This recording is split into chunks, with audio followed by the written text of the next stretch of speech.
Very warm welcome to you all. Gyan Sudha channel में आप सभी का स्वागत है।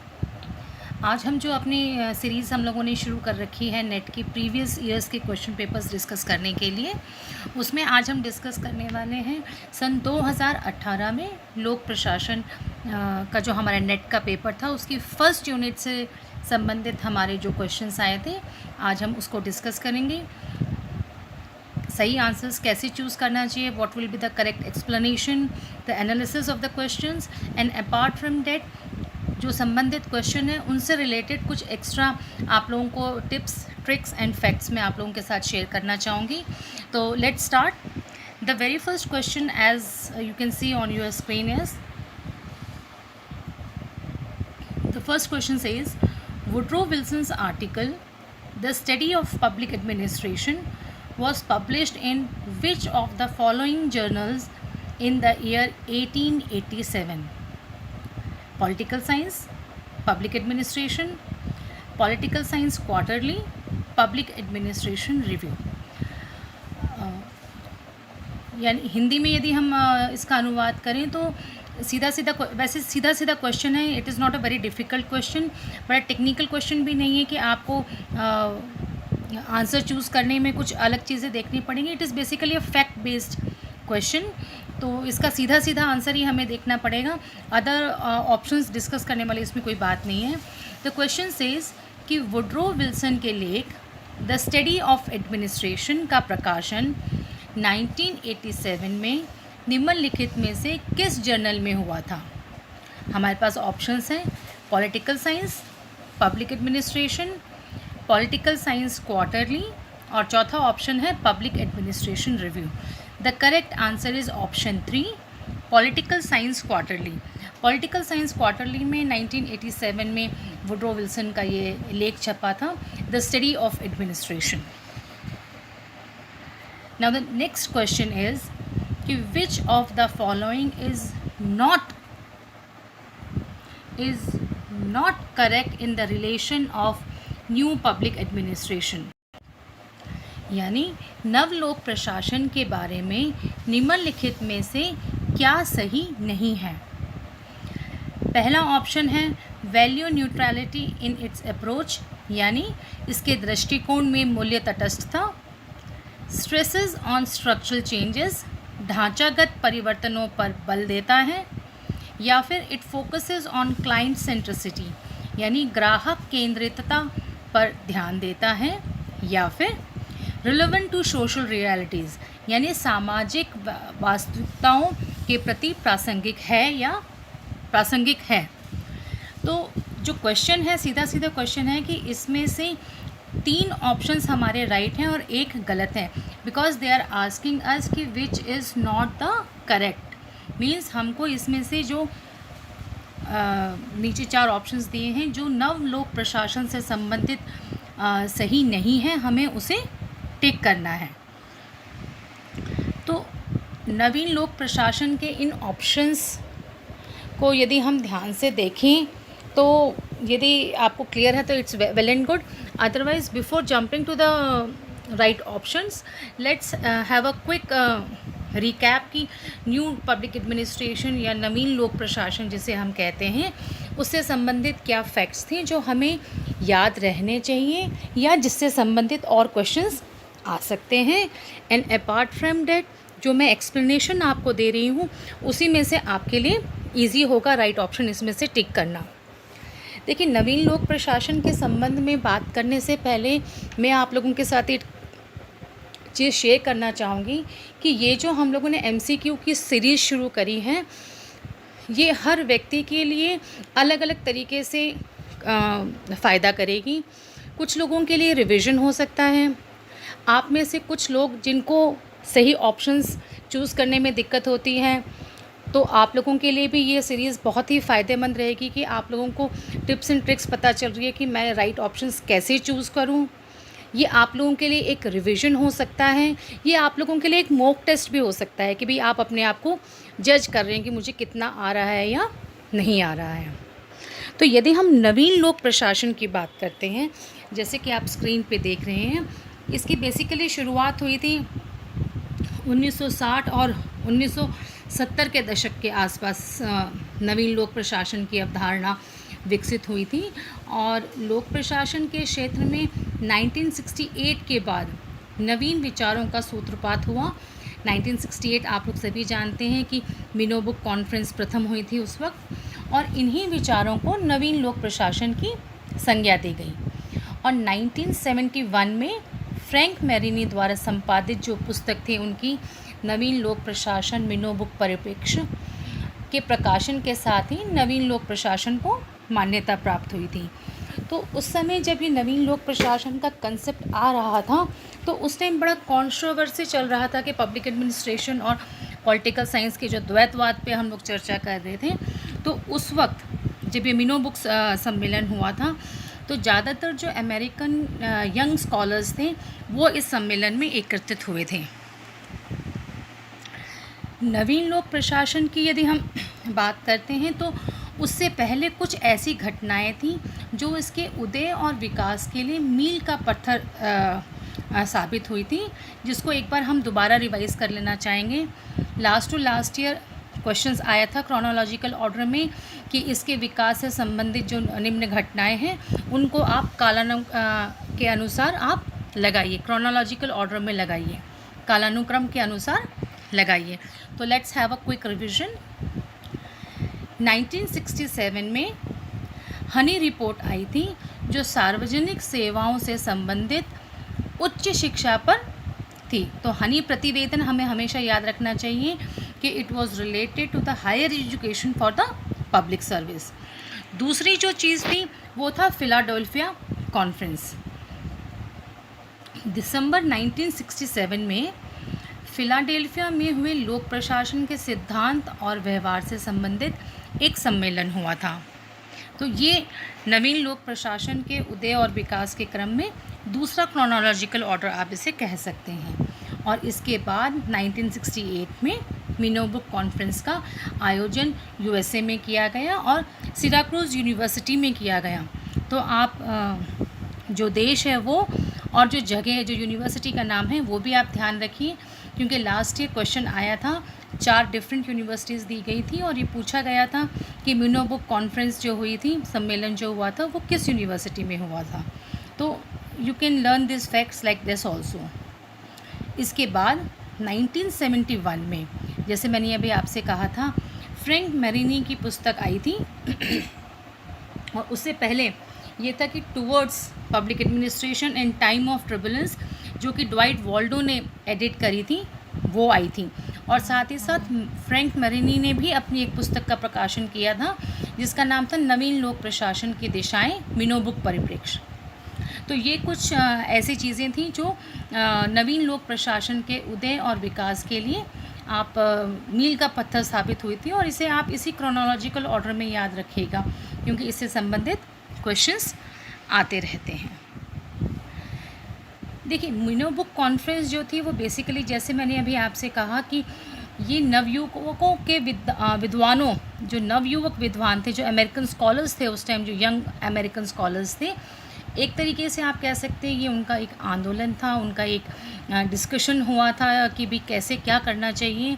और नवीन लोक प्रशासन के विद्वानों का यह स्पष्ट मत था कि मूल्यों की आधारशिला पर ही ज्ञान की इमारत खड़ी की जा सकती है। ये चीज़ आप बड़ा ध्यान रखिएगा कि इनकी जो मेन, उनका जो उन्होंने जिन मेन बिंदुओं पे कंसंट्रेट किया था उसमें से एक बात ये भी थी कि उन्होंने मूल्यों की आधारशिला पर ही उन्होंने ये माना था कि उसकी पर हम आगे परस्यू कर सकते हैं, उसी पर हम ज्ञान की आधारशिला रख सकते हैं। It's something like that. जो 4 विषय वस्तु मेन थी नवीन लोक प्रशासन की, that was relevance, values, equity and changes. ये 4 चीज़ थी। रिलेवेंस यानी प्रासंगिकता, वैल्यूज़ यानी मूल्य, इक्विटी यानी सामाजिक समानता की हम बात करते हैं, और चेंज यानी परिवर्तन। तो ये 4 मुख्य चीज़ें थी जो नवीन लोक प्रशासन से संबंधित थी और जो फर्स्ट हमारी जो मिनो बुक कॉन्फ्रेंस 1968 में हुई थी उस समय ये चीज़ें हमारे सामने आई थी। यदि हम इसे थोड़ी सी और डिटेल में जाते हैं तो जो रिलेवेंस की अगर हम बात करते हैं यानी प्रासंगिकता की यदि हम बात करते हैं तो it was basically that the administrators must take an active part in analysing the problems and also suggest suitable remedies to them. यानी प्रासंगिकता शब्द लोक प्रशासन की वर्तमान परिस्थितियों से उत्पन्न समस्याओं से जूझने की क्षमता की ओर संकेत करता है। साथ ही साथ 60 के दशक में जो परिस्थितियां थीं उसके अनुसार लोक प्रशासन की क्षमता के सिद्धांतों पर अनेक मौलिक प्रश्न उठाए गए। As we have known that it was a time of turbulence, तो उस वक्त बहुत सारे क्वेश्चंस उठाए गए थे कि भी वेदर इट इज़ जस्टिफाइड और नॉट, कितने रिलेवेंस है, इसकी प्रासंगिकता क्या है, कितने हम इसको लागू कर सकते हैं, क्या सब जगह लागू हो सकता है या नहीं हो सकता है। So there was many if and buts regarding it.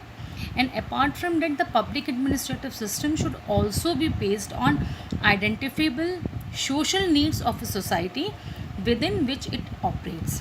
यानी सामाजिक और राजनीतिक विज्ञान के रूप में लोक प्रशासन की उपादेयता आदि प्रश्नों पर भी गंभीरता से विचार किया गया।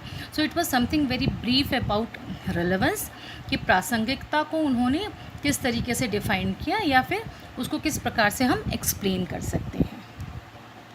इसके बाद हम बात करते हैं वैल्यूज़ की यानी मूल्यों की।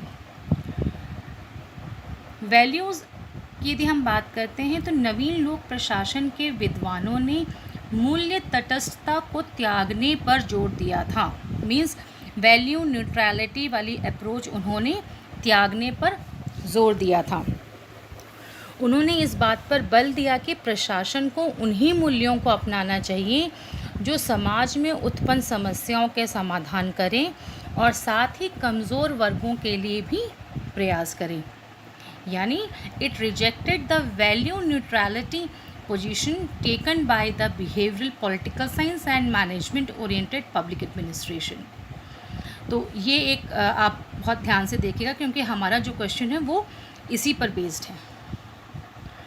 इसके बाद हम बात करते हैं सोशल इक्वालिटी की यानी सामाजिक समानता की हम बात करते हैं। As you all know that social equality means the purpose of public action should be the reduction of economic and social disparities and enhancement of life opportunities for all social groups inside the organization, the state। यानी सामाजिक समानताओं के विचार, यदि हम इसको यूँ explain करें तो आप ये कह सकते हैं कि सामाजिक समानता के जो विचारों का विस्तार ही लोक प्रशासन का मौलिक अधिकार है, ऐसा उन लोगों का मानना था।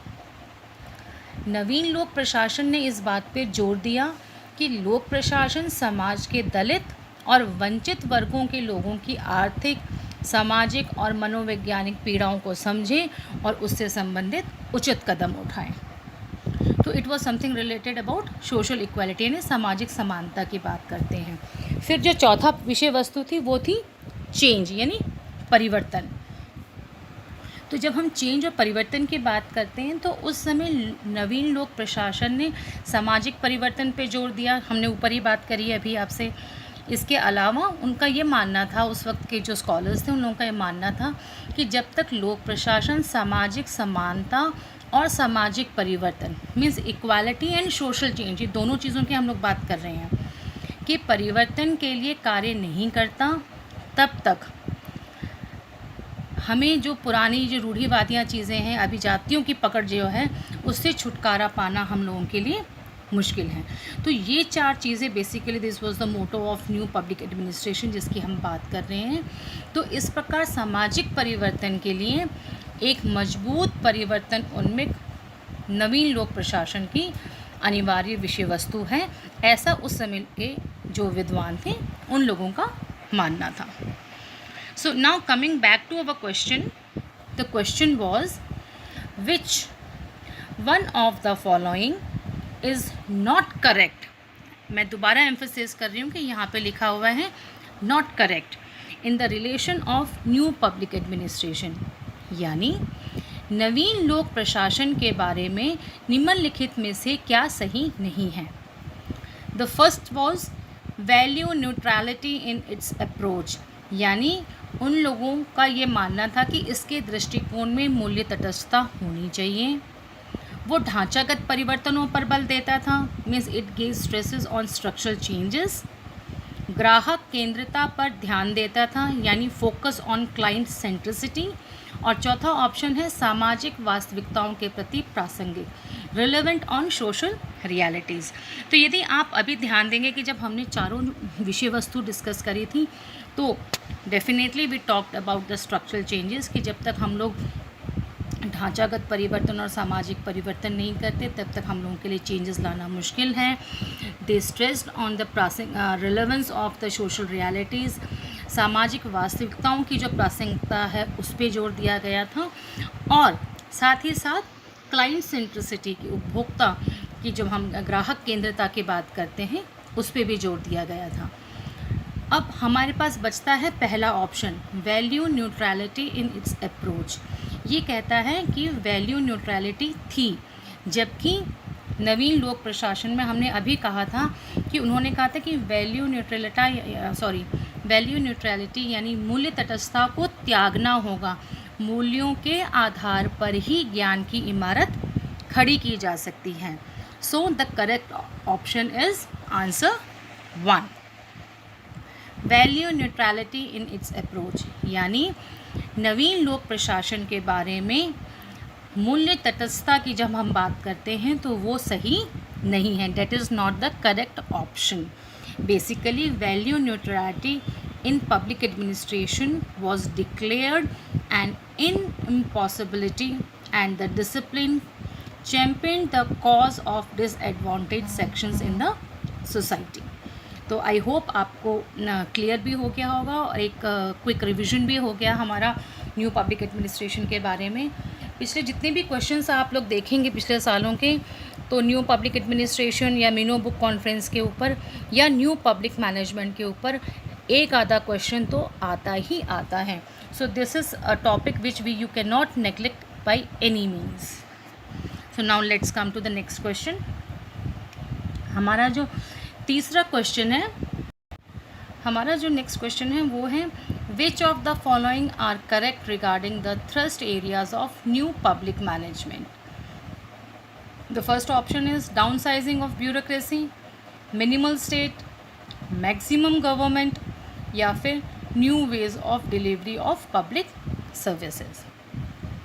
निम्नलिखित में से नव लोक प्रबंधन के प्रमुख क्षेत्रों के बारे में क्या सही है। अब देखिए यहाँ पे दे आर आस्किंग यू कि विच इज़ द करेक्ट या विच आर, मीन्स यहाँ पर एक से अधिक भी हो सकते हैं। अब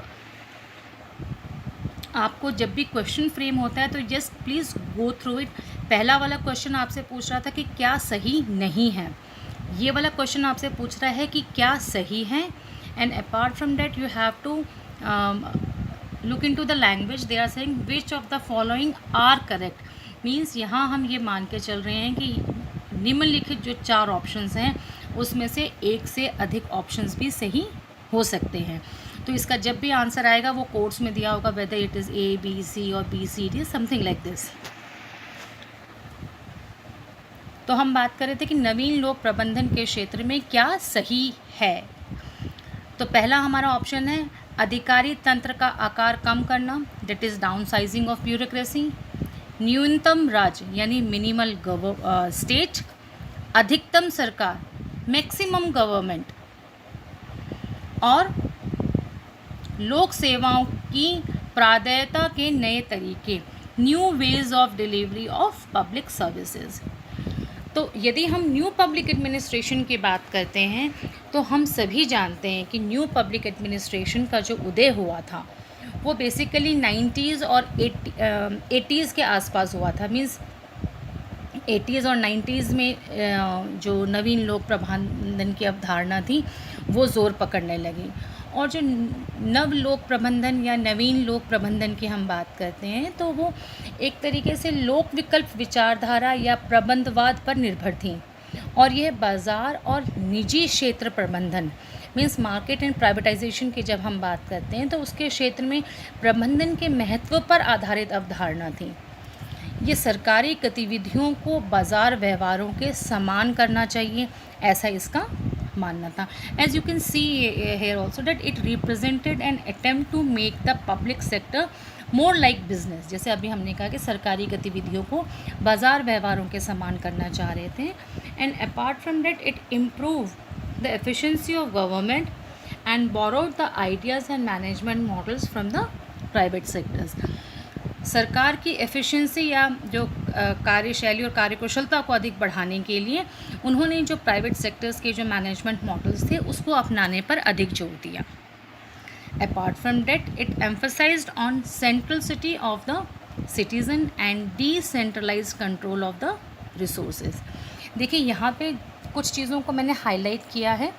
तो ये ऐसी चीज़ें हैं जिसके ऊपर बेस्ड क्वेश्चंस आ सकते हैं. तो आप जब भी क्वेश्चंस अटेम्प्ट करें ध्यान रखिए, और जो भी मैं आपके साथ इन्फॉर्मेशन शेयर कर रही हूँ जस्ट गो थ्रू इट, क्योंकि जो इन्फॉर्मेशंस मैं आपको दे रही हूँ that is more of based on MCQs. ऐसे ही इन्फॉर्मेशन मैं आपको दे रही हूँ जिसमें से MCQ क्वेश्चंस निकल कर आ सकते हैं. तो जब हम बात करते हैं कि वो ग्राहक केंद्रता की बात कर रहे हैं, सेंट्रलिसिटी ऑफ सिटीजन्स की हम लोग बात कर रहे हैं, तो इसके अलावा वो लोग, उनका ये मानना था, लोक प्रबंधन की जो व्यवस्था थी उनका ये भी मानना था कि हमें जो संसाधन है उसको कंट्रोल करना चाहिए और उसका विकेंद्रीकरण होना चाहिए. It should be more of decentralised control of resources. तो बेसिकली वो ये चाह रहे थे कि लोक प्रबंधन समाज में और तथा अर्थव्यवस्था में राज्य की भूमिका को कम करना चाहिए तथा एक उद्यमशील सरकार की स्थापना करनी चाहिए. एफिशिएंसी बढ़ाने पे वो बात कर रहे थे. कस्टमर ओरिएंटेशन और रिस्पॉन्सिवनेस की न्यू पब्लिक मैनेजमेंट अधिक बात करता है, उस पर अधिक बल देता है. एंटरप्रेन्योर मैनेजमेंट की अगर हम बात करते हैं तो ये नवीन लोक प्रबंधन का एक बहुत ही खास पहलू था. और उनका ये, अभी जैसे मैंने आपसे कहा कि उनका ये मानना था कि एक उद्यमशील सरकार की स्थापना करना चाह रहे थे. So they wanted to introduce new forms of corporate governance. एक और चीज़ आपके साथ शेयर करना चाहूँगी, और वो ये मैंने पिछले वीडियो में भी आप लोगों के साथ शेयर करी थी. वो ये कि कई बार क्वेश्चन आ जाता है कि who termed new public administration और who is the father of new public management. It's not administration, it's new public management. So who coined the term new public management, या फिर कभी कभी क्वेश्चन आ जाता है who is the father of new public management. तो ये जो टर्म थी वो क्रिस्टोफर हुड ने 1991 में गढ़ा था इस टर्म को.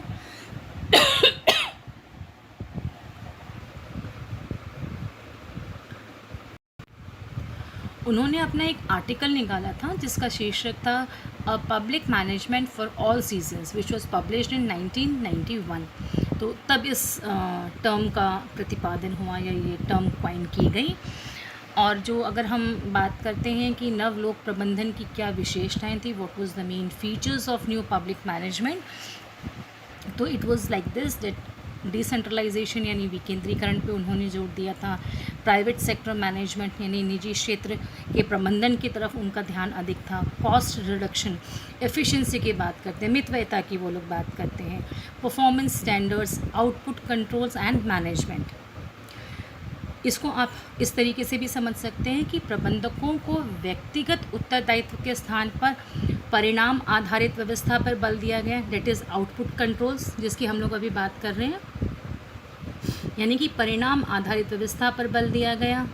इसके अलावा जो शास्त्रीय नौकरशाही प्रवृत्ति की जगह संगठनों, कार्मिक और रोजगार परक सेवा शर्तों को अत्यधिक लचीला बनाता है, क्या नवीन लोक प्रबंधन, उसके ऊपर एम्फोसिस था. डी ब्यूरोक्रेटाइजेशन की हम लोग बात करते हैं. एंड अपार्ट फ्रॉम डेट संगठनों और कार्मिक उद्देश्यों की सफलता एवं प्रदर्शित मानकों की कसौटी पे रखने पर बल देता है. दे ऑल्सो सेज की परफॉर्मेंस स्टैंडर्ड्स हमारे अच्छे होने चाहिए. It was focus was on the performance यानी आउटपुट गोल्स, जो आपके रिजल्ट्स आते हैं, आउटपुट रिजल्ट्स जो है उसके ऊपर अधिक एम्फेसिस था। इसके अलावा जो सरकारी गतिविधियों को बाज़ार व्यवहारों के समान करना चाह रहे थे। थोड़ी देर पहले हम लोगों ने बताया था कि public sector management, private sector management की हम बात करते हैं कि भी जो प्राइवेट सेक्टर मैनेजमेंट के जो मॉडल्स थे उसको सरकारी तंत्र में लाने का प्रयास करने की कोशिश की जा रही थी। इसके अलावा सरकार के आकार को निजीकरण के माध्यम से छोटा करना चाहिए। ऐसे उस समय की जो विशेषताएं जो हम कह रहे हैं नवीन लोक प्रशासन की उभर कर आई थी वो कुछ इस प्रकार थी। So now coming back to our question, the question was which of the following are correct, which of the following are correct regarding the thrust areas of new public management. निम्नलिखित में से नव लोक प्रबंधन के प्रमुख क्षेत्र के बारे में क्या सही है। तो अब when you have revised new public management तो it's now very easy for you. We all know downsizing of bureaucracy, de bureaucratization की बात कर रहे हैं। वो जो नौकरशाही की जो शास्त्रीय प्रवृत्ति थी उन सब चीज़ों में कटौती वो करना चाह रहे थे। जो नौकरशाही प्रवृत्ति सरकार में थी उसको वो कम करना चाहते थे। सो this is definitely, I am sorry, so definitely this is one of the right options. दूसरी बात वो कर रहे हैं मिनिमल स्टेट, यानी न्यूनतम राज्य कि जो राज्य है उसका इंटरफेरेंस थोड़ा सा कम होना चाहिए। और सबसे बड़ी बात अगर आप ऑप्शन 4 देखें, new ways of delivering public services, यानी लोक सेवाओं के नए तरीके, प्रादायिकता के नए तरीके। तो हमने अभी आपसे कहा था कि नए प्राइवेट मैनेजमेंट के मॉडल्स को वो लोग अपनाना चाह रहे थे, उसके ऊपर जोर दिया जा रहा था। So definitely option D is also one of the right options. Maximum government यानी अधिकतम सरकार की बात न्यू पब्लिक मैनेजमेंट नहीं करता है। उनका मानना था कि सरकार के इंटरफेरेंस इतनी ज़्यादा नहीं होनी चाहिए। So without wasting much time we can go to the options. अगर आप ऑप्शंस में देखेंगे तो इसका जो ऑप्शन 3 है, जो ऑप्शन 3 है ए, बी एंड डी। ए यानी अधिकारी तंत्र के आकार को कम करना, डेफिनेटली ये नवीन लोक प्रबंधन के बारे में सही वक्तव्य है। न्यूनतम राज्य और लोक सेवाओं के प्रायद्यता के नए तरीके, तो ये 3 चीज़ें नवीन लोक प्रबंधन के संबंध में सही हैं। जो गलत है वो है अधिकतम सरकार। So option 3 is the right answer. Now moving to the next question. हमारा क्वेश्चन है, in order to address the difficulties due to lack of coordination among the governmental institutions or agencies, Third Minobrook Conference introduced a new concept known as interoperability, collaborative governance, network society और deliberative democracy। I am sorry, कुछ दिक्कत हो रही है आज मुझे। यानी सरकारी संस्थाओं या अभिकरणों में समन्वय की कमी की चुनौती के समाधान हेतु तृतीय मिनोबुक सम्मेलन में ने निम्नलिखित में से किस नवीन अवधारणा को समावेशित किया। पहला जो हम लोगों ने ऑप्शन बोला था वो था इंटरऑपरेबिलिटी यानी अंतर संचालिता। दूसरा था कोलैबोरेटिव गवर्नेंस यानी सहयोगी शासन। और तीसरा था नेटवर्क सोसाइटी, यानी इसको नेटवर्क सोसाइटी ही आप कह सकते हैं या स्वचालित सोसाइटी भी कह सकते हैं। और चौथा ऑप्शन था डेलिब्रेटिव डेमोक्रेसी यानी विमर्शशील लोकतंत्र के रूप में आप इसे कह सकते हैं। तो अब आप ये देख सकते हैं कि हमारे जो पिछले 3 क्वेश्चन थे that was continuously related to new public administration, new public management and Minobuk Conference। Minnowbrook conference हम सभी जानते हैं सिराकुज यूनिवर्सिटी में हुई थी, न्यूयॉर्क में हुई थी, विच इज़ इन USA। तीनों अभी तक जितनी भी हुई हैं कॉन्फ्रेंसेस वो वहीं पर हुई हैं। पहली हुई थी 1968 में, दूसरी उसके 20 साल के बाद 1988 और तीसरी 2008 में हुई थी, जो कि 2 फेजेज़ में हुई थी। तो हर 20 साल में मीनो बुक कॉन्फ्रेंस का आयोजन किया जाता है। जो मीनो बुक कॉन्फ्रेंस तथ्य थी वो बेसिकली 3 चीज़ों पर ज़्यादा विचार किया गया। पहला था फ्यूचर ऑफ पब्लिक एडमिनिस्ट्रेशन, यानी पब्लिक एडमिनिस्ट्रेशन के भविष्य के बारे में बात कर रहे थे। दूसरा था public management and the next one was public service around the world, यानी मीनो बुक सम्मेलन 2008 में वैश्वीकरण के दौर में लोक प्रशासन को जिन समस्याओं का सामना करना पड़ रहा था उस पर चर्चा की गई। इसके अलावा इस सम्मेलन में लोक प्रशासन के भविष्य की रूपरेखा व स्वरूपों की भी चर्चा की गई। तो ये 3 चीज़ों का आप लोग ध्यान रखिएगा, इसके ऊपर क्वेश्चन बन सकता है। इसकी जो अध्यक्षता थी वो प्रोफेसर रोज़मेरी ने करी थी, और जो तीसरा अधिवेशन हुआ था, जो तीसरा सम्मेलन हुआ था, वो 2 फेजेस में हुआ था। जैसे मैंने अभी कहा, जो फोकल इशू था वो था कि सरकार की कैपेसिटी और वर्तमान समय में 21वीं सदी में सरकार कहाँ प्लेस्ड हो रही है, इन सब चीज़ों के ऊपर चर्चा की गई थी। The focal issues of governmental capacity and the place of government in 21st century was discussed by the scholars in Minno Book Conference 3 and definitely जो रोज़मेरी ओलेरी जिन्होंने इसकी अध्यक्षता करी थी, उन्होंने अपने 2 साथियों के साथ मिलकर एक बुक निकाली थी, that was the future of public administration around the world, the Minnowbrook conferences. Books और ऑथर्स के नाम आप लोग ज़रूर याद रखिएगा, क्योंकि इससे संबंधित हर साल एक क्वेश्चन अवश्य आता है। The focus was on the structural and functional reforms, यानी ढांचागत और कार्यात्मक सुधारों पर फोकस था। इसके अलावा जैसे अभी मैंने आपसे कहा कि जो स्ट्रक्चरल, आप इसको संरचनात्मक भी कह सकते हैं और ढांचागत भी कह सकते हैं। तो जो स्ट्रक्चरल और फंक्शनल रिफॉर्म्स थे उनको हम सेकेंड जनरेशन रिफॉर्म्स के नाम से भी जानते हैं। तो क्वेश्चन कैन ऑल्सो कम, इसके ऊपर भी एक MCQ क्वेश्चन बन सकता है कि structural and functional reforms are also known as second generation reforms. और the question can come, question इस तरीके से भी आ सकता है कि सेकेंड जनरेशन रिफॉर्म्स को निम्नलिखित में से किन नामों से जाना जाता है। So you can go through it like that. जो 3 चीज़ें न्यू पब्लिक मैनेजमेंट की जब उभर कर आई थी, 3 E's, economy, efficiency and effectiveness, उस अवधारणा को इसको और इस वक्त बढ़ावा मिला। तो ये कुछ चीज़ें हम लोगों ने डिस्कस करी और इसी के आधार पर हम लोग अभी ये वाला क्वेश्चन डिस्कस करेंगे।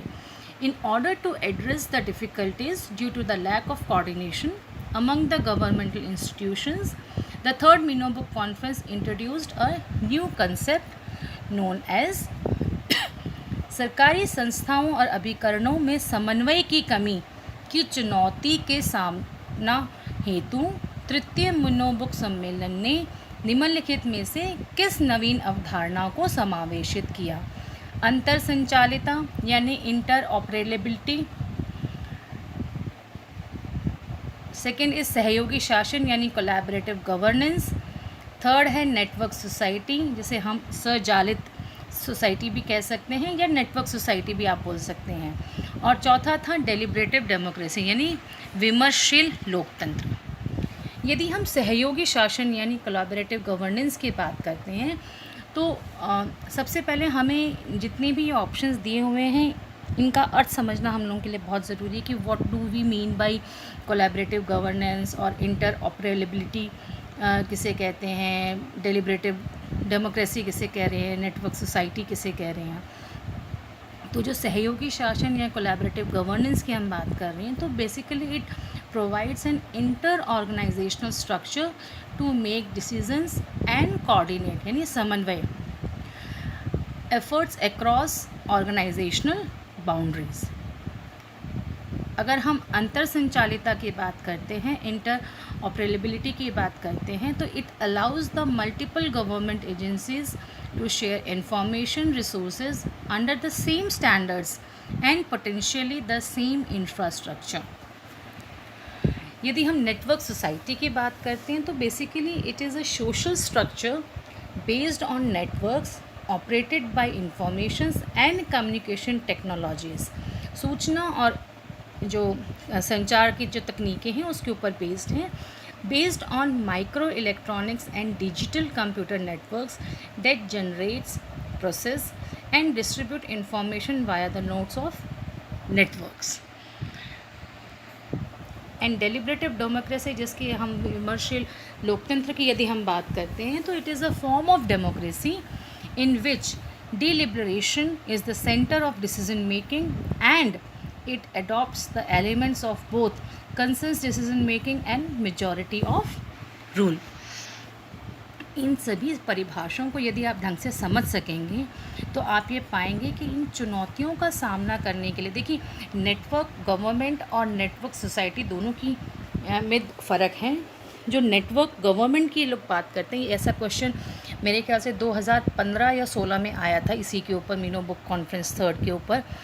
तो आप एक बार उसको दोबारा देखिए, और अगर आप नेटवर्क गवर्नमेंट को अगर आप और ध्यान से पढ़ेंगे तो it is somewhat very much related to interoperability of the government, यानी अंतर संचालिता की ये बात करता है। तो इसका जो सही ऑप्शन है वो है ऑप्शन हमारा फर्स्ट, इंटरऑपरेबिलिटी।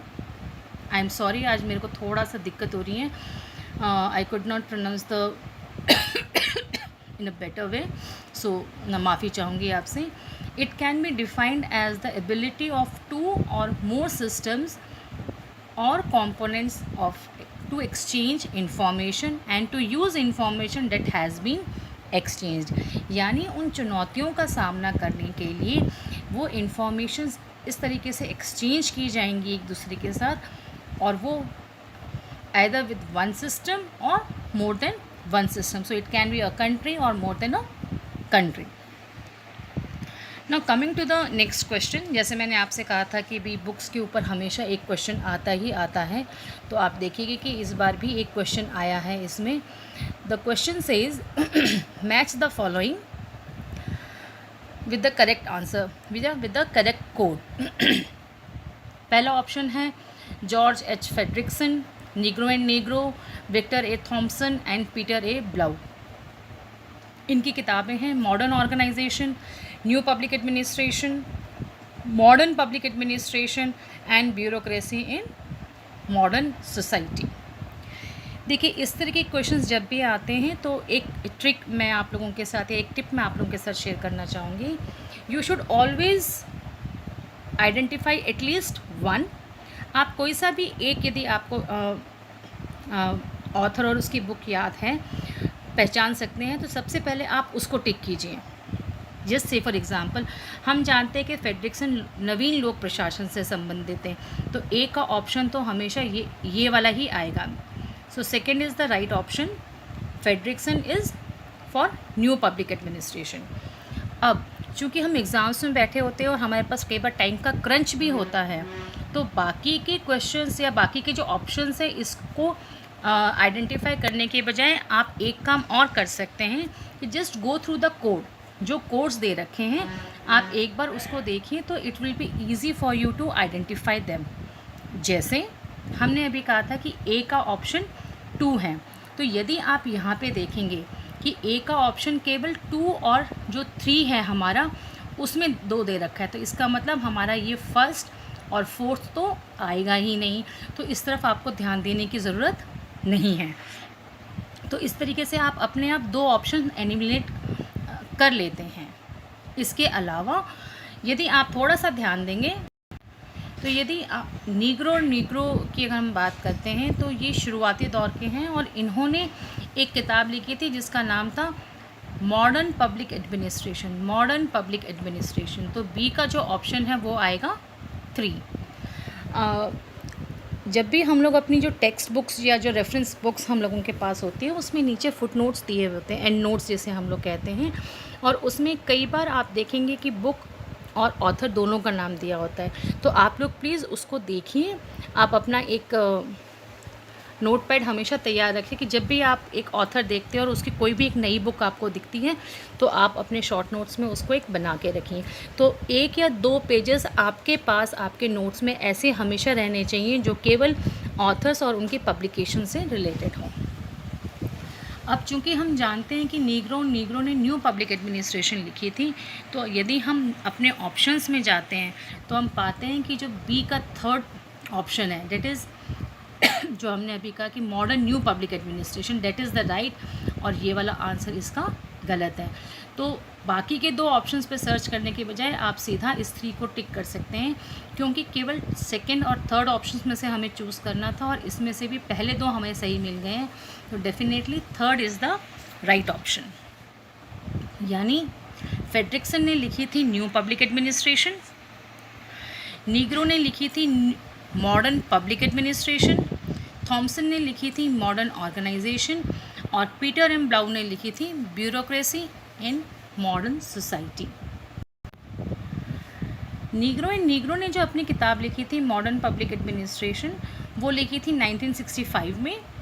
फ्रेडरिक्सन ने जो अपनी किताब लिखी थी new public administration, date was in 1980, और थॉमसन ने मॉडर्न ऑर्गेनाइजेशन लिखी थी 1961 में, और ब्लाउ ने लिखी थी bureaucracy in modern society in 1956।